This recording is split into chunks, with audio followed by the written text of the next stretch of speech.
Tournament play at the Western and Southern Open, a precursor to the U.S. Open next week, is resuming today after matches were paused on Thursday as athletes across the sports world took a stand on racial inequality and injustice. And joining us now, first on CNBC, is USTA CEO Michael Dowse to talk about this decision as well as what's ahead for the U.S. Open in the pandemic.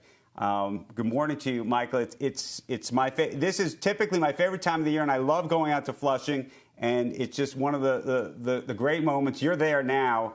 I wish there was an in-person audience for all of this. But before we get to that and what it means to play through this pandemic, let's talk about this unique moment in time and this past 48 hours in terms of athletes taking a stand. This relates to BLM. It relates, of course, to the shooting. But how are you thinking about that? And what do you think the larger implications are for the sporting world? And the reason I ask is we've talked even just yesterday. Typically, when there's a work stoppage or a protest or a boycott, it's usually to boycott or protest their employer when there's a work stoppage, when there's a strike, because the employer is doing something that they're unhappy with. This is about much larger social issues. Andrew, thanks for having me, and great question. And I think it's interesting you talk about players and employers. In this case, everyone was 100% aligned. We had quick conversations with the WTA, which is the women's tour, and the ATP, the men's tour. And immediately we knew the right decision was to support our athletes, but also support our sport by taking that pause on Thursday. And then we realized it's important that we restart again, because collectively as together on this global stage, I mean, I'm standing in the Arthur Ashe Stadium at the Billie Jean King National Tennis Center. That was our opportunity to voice our support for what's happening in this country, to stand up against the social injustice. And so as a collective group, it was a real easy decision for us to make. But let me ask you this.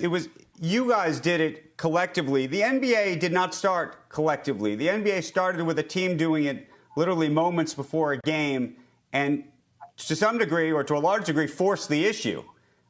This wasn't, and I think there's, by the way, some concern even inside the NBA among some players and teams and clearly owners about how that happened, because it effectively created a moment, which I think is what the goal was in terms of actually creating attention on this issue, but also created, dare I say, lots of headaches and economic headaches for all of the people who were involved in trying to produce that game. Yeah, I think an interesting part of this is, and one of the silver linings maybe of the pandemic, when the pandemic started in March, we had to start immediately engaging the players on a regular basis. So we were having weekly calls already to make sure we could pull off the Grand Slam. So it really built that trust and relationship between the players and our tournaments here in the U.S. So I think with that dialogue, when the incidents happened this week, we were already having those conversations. And we do have to recognize Naomi Osaka for taking great leadership in this. And so as she came out with her statement, we were literally in real time having those same conversations on how, as a sport, what position we could take. Right. I see behind you what looks like a little bit of a different setup for the stadium. I see those big LED screens. What's the experience going to be like for those of us watching on TV who wish they could be there in person? It's definitely going to be different. As you can see, we say we have no fans in sight, but it doesn't mean we don't have fans around the world watching this sport. Everyone's been starved to see world-class tennis again.